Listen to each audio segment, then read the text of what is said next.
గోదావరి తీరంలో ఉన్న ఒక పాతకాలపు పెంకుటిల్లు. గోడలు బీటలు వారి ఉన్నాయి. ఒకప్పుడు ఆ ఇంటి ముందు గుర్రాలు బండ్లు ఉండేవి. ఇప్పుడు కేవలం ఒక ముసలి కుక్క, పాత కుర్చీ మాత్రమే ఉన్నాయి.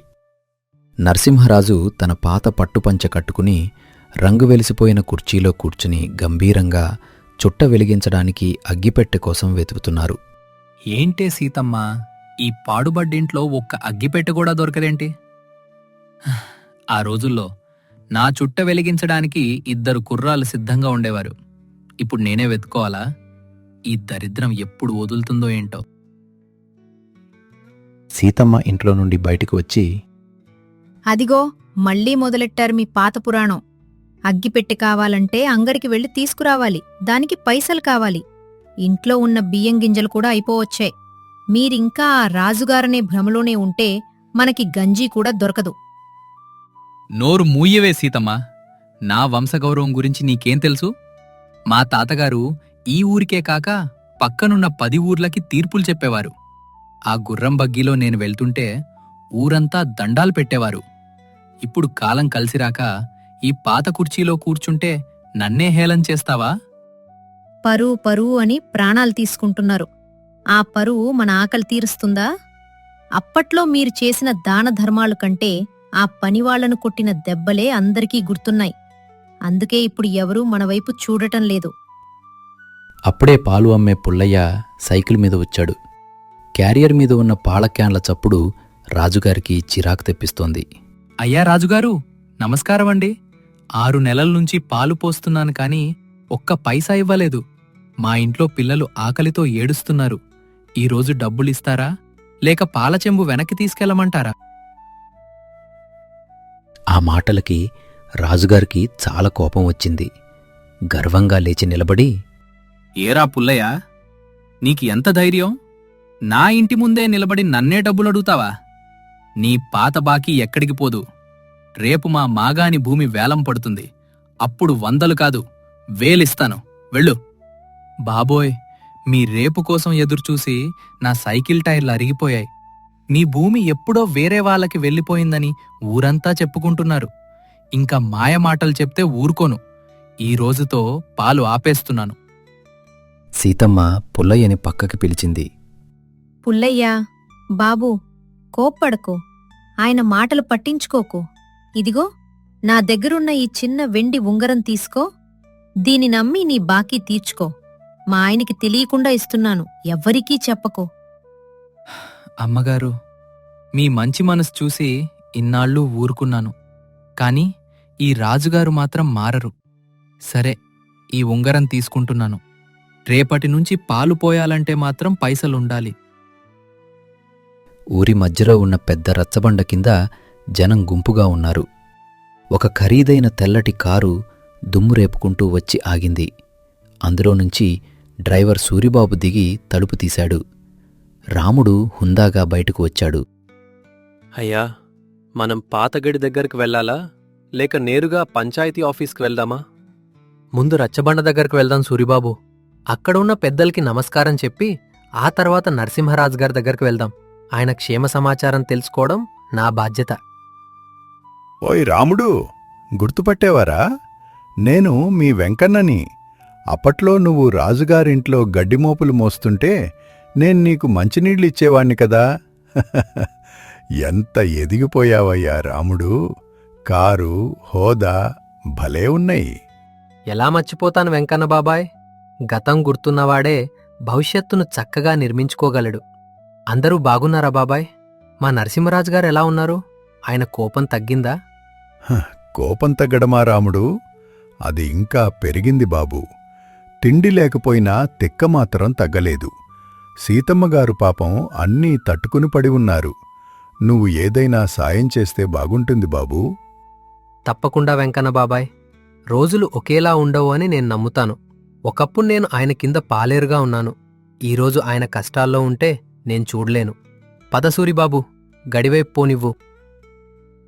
రాముడు మెల్లగా నరసింహరాజు ఇంటి అరుగు మీదకు వెళ్ళాడు. రాజుగారు అతన్ని చూసి కూడా చూడనట్టుగా తల తిప్పుకున్నారు. అయ్యా, బావున్నారా? నేను రాముణ్ణి. నమస్కారమండి. ఎవరో కొత్తగా ఉన్నావు. నా దగ్గర అప్పు తీసుకోవడానికొచ్చావా? ఇప్పుడు నా దగ్గర పైసలు లేవు, వెళ్ళిపో. అయ్యా, నేనండి, మీ దగ్గర పనిచేసిన రాముణ్ణి. మీ దయ వల్ల ఇప్పుడు కొంచెం నిలదొక్కున్నాను. మిమ్మల్ని చూద్దామని వచ్చాను. రాముణ్ణి చూడగానే సీతమ్మ కంట్లో నీళ్లు తిరిగాయి. వెంటనే ఆమె రాముడు వద్దకు వచ్చి, రాముడు, వచ్చావా నాన్నా? ఎంత పెద్దవాడివైపోయావురా! అప్పట్లో నీకు పెట్టిన ఆ చద్ది అన్నం తిని ఈరోజు ఈ ఊరికే అన్నం పెట్టే స్థాయికొచ్చావు. చాలా సంతోషంగా ఉందిరా. అమ్మగారు, మీరు బాగున్నారా? అయ్యగారు, ఎందుకలా ఉన్నారు? రాజుగారు రాముని చూసి కోపంతో ఊగిపోయారు. ఏరా రాముడు, కారులో వచ్చానని నా ముందే గర్వం ప్రదర్శిస్తున్నావా? నా దగ్గర పాలేరుగా ఉన్నప్పుడు నా కాళ్ళు పట్టుకున్న రోజులు గుర్తున్నాయా? ఈ రోజు నువ్వు నా మీద జాలి చూపిస్తావా? నీ డబ్బు నాకు వద్దు, వెళ్ళిపో ఇక్కడ్నుంచి. అయ్యా, నేను జాలి చూపించడానికి రాలేదు, కృతజ్ఞతతో వచ్చాను. మీరు ఆ రోజు నన్ను పన్నుంచి తీసేయకపోతే నేను పట్నం వెళ్ళి కష్టపడేవాణ్ణి కాదు. మీరిచ్చిన ఆ ఒక్క దెబ్బ నన్ను మేల్కొల్పింది. ఆ రోజులు వేరు, ఈ రోజులు వేరు. అప్పుడు మీరు రాజు, ఇప్పుడు నేను ఒక మనిషిని, అంతే తేడా. రాముడు వెళ్ళిపోయాడు. కాని నరసింహరాజుకి తన తప్పు తెలియలేదు. ఆ రాత్రి వెంకన్న ఒక వార్త పట్టుకొచ్చాడు. రాజుగారు, మీకు ఒక శుభవార్త. మన ఊరి పక్కన ఉన్న మీ పాత మాగాణి భూమిని ప్రభుత్వం వారు రహదారి కోసం తీసుకుంటున్నారట. దానికి 1 కోటి రూపాయల పరిహారం వస్తుందట. రేపు ఆఫీసర్లు వస్తున్నారు, మీరు సంతకం పెడితే చాలు. 1 కోటి రూపాయలు అని వినగానే నరసింహరాజుకి కళ్ళు మెరిశాయి. 1 కోటి రూపాయలా? విన్నావా సీతమ్మ? మళ్ళీ మన రోజులొచ్చేశాయి. ఆ రాముడిగాడి కంటే నేనే పెద్దవాడినవుతాను. వాడు తన కారు చూపిస్తే నేను హెలికాప్టర్ కొంటాను. సీతమ్మ అనుమానంగా, ఏవండి, అంత డబ్బు ఊరికే ఎలా వస్తుంది? ఆ భూమి ఎప్పుడో వేరే వాళ్ళకి తాకట్టు పెట్టారు కదా? అదంతా నాకు తెలుసు, నువ్వు నోరు మూసుకో. రేపు చూడు నా తడాకా. మరుసటి రోజు ఆఫీసర్లు వచ్చారు. వారి వెనకాలే రాముడు కూడా ఉన్నాడు. నరసింహరాజు గర్వంగా పేపర్లు తీశాడు. రాజుగారు, ఈ భూమి పత్రాల ప్రకారం దీని యజమాని ఇప్పుడు మీరు కాదు. దీనిని 10 ఏళ్ల క్రితమే రాముడుగారు వేలంపాటలో కొన్నారు. ఇప్పుడు ఈ 1 కోటి రూపాయలు రాముడుగారికే చెందుతాయి. ఆ మాట వినగానే నరసింహరాజు ఒక్కసారిగా ఆశ్చర్యపోయాడు. ఏంటి, రాముడు కొన్నాడా? నా భూమిని వీడు కొన్నాడా? ఒరే రాముడు, నన్ను మోసం చేశావా? లేదయ్యా, మీరు అప్పులు తీర్చలేక ఆ భూమిని బ్యాంక్లో వదిలేసినప్పుడు మీ పరువు పోకూడదని నేనే నా దగ్గరున్న పైసలన్నీ పెట్టి కొన్నాను. ఆ విషయం మీకు చెప్తే మీరు తీసుకోరని ఇన్నాళ్ళు దాచాను. ఇప్పుడు ఆ భూమికి 1 కోటి రూపాయలొచ్చాయి. ఈ డబ్బు నాది కాదు, ఇది మీదే. ఇదిగోండి ఈ చెక్కు. నరసింహరాజు నివ్వెరపోయి, నాదా? నీ డబ్బు నాకెందుకిస్తున్నావురా? అయ్యా, ఒకప్పుడు మీరు నాకు తిండి పెట్టారు. ఇప్పుడు కాలం నాకు అవకాశమిచ్చింది. రోజులు ఎప్పుడూ ఒకేలా ఉండవు. మీ దగ్గరున్నప్పుడు నేను పేదవాణ్ణి, ఇప్పుడు నా దగ్గరుంది కాబట్టి నేను మీకిస్తున్నాను. ఇందులో గొప్పేమీ లేదు. ఇది నా బాధ్యత. నరసింహరాజు కళ్ళలో నీళ్లు తిరిగాయి. తన గర్వం ఎంత చిన్నదో, రాముడి మనసు ఎంత పెద్దదో అతనికి అర్థమైంది. చెక్కును పక్కన పెట్టి రాముడి చేతులు పట్టుకున్నాడు. రాముడు, నన్ను క్షమించురా. ఆస్తి ఉన్నప్పుడు కళ్ళు నెత్తికెక్కాయి. ఎదుటి మనిషిని మనిషిగా చూడలేకపోయాను. ఈరోజు నా ఆస్తి పోయినా నాకు నీలాంటి ఒక గొప్ప మనిషి దొరికాడు. ఈ 1 కోటి రూపాయలు నాకు వద్దురా. దీన్ని మన ఊరి బడికి, ఆసుపత్రికి ఇచ్చేద్దాం. నా శేష జీవితం నీలాంటి వాళ్లకి సాయం చేస్తూ గడిపేస్తాను. చూసారండి, ఇన్ని ఏళ్లకు మీరు నిజమైన రాజు అయ్యారు. మనసున్న మనిషి ఏ రోజూ పేదవాడు కాడు. అయ్యా, మీరిలా మారడమే నాకు 1 కోటి రూపాయలు. ఆకాశం సంధ్యారాగంతో నిండిపోయింది. గోదావరి అలలు గట్టును తాకుతూ మధురమైన శబ్దం చేస్తున్నాయి. నరసింహరాజుగారి అరుగుమీద ఉన్న పాత కుర్చీలో ఈరోజు గర్వం కరిగిపోయిన ఒక మనిషి కూర్చుని ఉన్నాడు. ఆయన పక్కనే రాముడు తన ఐశ్వర్యాన్ని పక్కన పెట్టి పాత రోజుల్లో లాగే నేలమీద కూర్చుని రాజుగారి పాదాల దగ్గరున్నాడు. ఒరే రాముడు, ఈరోజు గోదావరి తల్లి నాకు ఒక గొప్ప పాఠం నేర్పిందిరా. ప్రవాహం ఎప్పుడూ ఒకేలా ఉండదు. ఒక్కోసారి ఉప్పొంగుతుంది, ఒక్కోసారి ఎండిపోతుంది. కాని నీరు మాత్రం నీరే. అలాగే మనిషి కూడా ఒక్కోసారి పైన ఉంటాడు, ఒక్కోసారి కింద ఉంటాడు. కాని మనిషిలోని మానవత్వం మాత్రం మారకూడదురా. నేను ఈ వయసులో తెలుసుకున్న సత్యం ఇదే. అయ్యా, మీరలా అనకండి. మీరు నాకు తండ్రి లాంటివారు. అప్పట్లో మీరు నన్ను దండించినా అది నన్ను ఒక క్రమశిక్షణలో పెట్టింది. ఈరోజు నేను ఈ స్థాయిలో ఉన్నానంటే దానికి కారణం మీరే. మీరు నాకు కేవలం యజమాని మాత్రమే కాదు, నా ఎదుగుదలకు పునాది కూడా. అయ్యా, ఈ దృశ్యం చూడడానికి 2 కళ్ళు చారడం లేదయ్యా.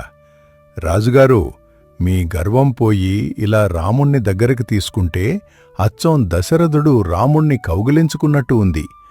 ఊరంతా ఈ ముచ్చట చూసి మురిసిపోతున్నారు. రాజుగారు మారిపోయారు, మన ఊరికి మళ్ళీ మంచి రోజులు వచ్చాయి అని అందరూ అనుకుంటున్నారు.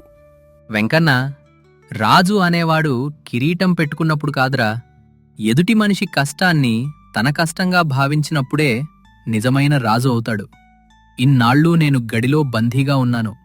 నా గర్వం నన్ను గుడ్డివాణ్ణి చేసింది. ఈరోజు రాముడు నా ఆస్తిని నాకు తిరిగి ఇవ్వడం కాదు, నాకు నా కొడుకుని తిరిగి ఇచ్చాడు. రాము, ఇక ఈ ఆస్తిపాస్తులివేమీ నాకు వద్దు. నేను కేవలం ఇక్కడ నీ నీడలో ఈ గోదావరి గట్టున ప్రశాంతంగా ప్రాణం మొదలాలనుకుంటున్నాను. ఏవండి, ఆ మాటలు ఆపండి. రాముడు మనకిచ్చిన ఈ కొత్త జీవితంలో మనమందరం కలిసి ముందుకు సాగుదాం. మన దొడ్లో పండే ప్రతి గింజ ఊర్లో ఆకలితో ఉన్నవాడికి చేరాలి. అదే మనకు అసలైన తృప్తి. రాముడు, నువ్వు మళ్ళీ పట్నం వెళ్ళిపోతావనన్నా? లేదమ్మా, ఇకపై నా వ్యాపారం అంతా ఈ ఊరు నుంచే సాగుతుంది. మన ఊర్లో ఒక పెద్ద బడి, ఒక ఆసుపత్రి కట్టిస్తాను. దానికి రాజుగారే పెద్ద దిక్కుగా ఉండాలి. ఊరి సమస్యలన్నీ మీరే తీర్చాలి. జనం మీ దగ్గరకు భయంతో కాదు, నమ్మకంతో రావాలి. అలాగే రాముడు, నా శేష జీవితాన్ని ఈ ఊరి సేవకే అంకితం చేస్తాను. రోజులెప్పుడూ ఒకేలా ఉండవు, కాని మన ఊరి మట్టి మీద మమకారం, ఈ గోదావరి నీళ్ల మీద గౌరవం ఎప్పటికీ మారవు. వెంకన్న, రేపు పొద్దున్నే ఊరందర్నీ పిలువు. మన గడిలో అందరికీ విందు భోజనం ఏర్పాటు చేద్దాం. బాబూ, ఇక మన ఊరు గోదావరి గట్టున ఉన్న స్వర్గం అయిపోతుంది. నేను ఇప్పుడే వెళ్ళి అందరికీ ఈ కబురు చెబుతాను. నరసింహరాజు గారి గర్వం కరిగిపోయి రాముడి మంచితనం గెలిచింది. ఆ రాత్రి ఆ ఊరి చరిత్రలో ఒక తీపి గుర్తుగా మిగిలిపోయింది. అందరూ కలిసి నవ్వుకుంటూ ముందుకు సాగారు. కాలచక్రం తిరుగుతూనే ఉంటుంది. ఈరోజు ఉన్న సంపద రేపు ఉండకపోవచ్చు. ఈరోజు ఉన్న అధికారం రేపు అదృశ్యం కావచ్చు. కాని మనం చేసిన మంచి, చూపించిన కరుణ మాత్రమే శాశ్వతంగా నిలిచి ఉంటాయి. రోజులు మారినా మనిషిలోని మానవత్వం మారకూడదు. ఇలాంటి మరెన్నో ఆసక్తికరమైన నీతి కథలతో మళ్ళీ కలుద్దాం. అప్పటి వరకు సెలవు. శుభం.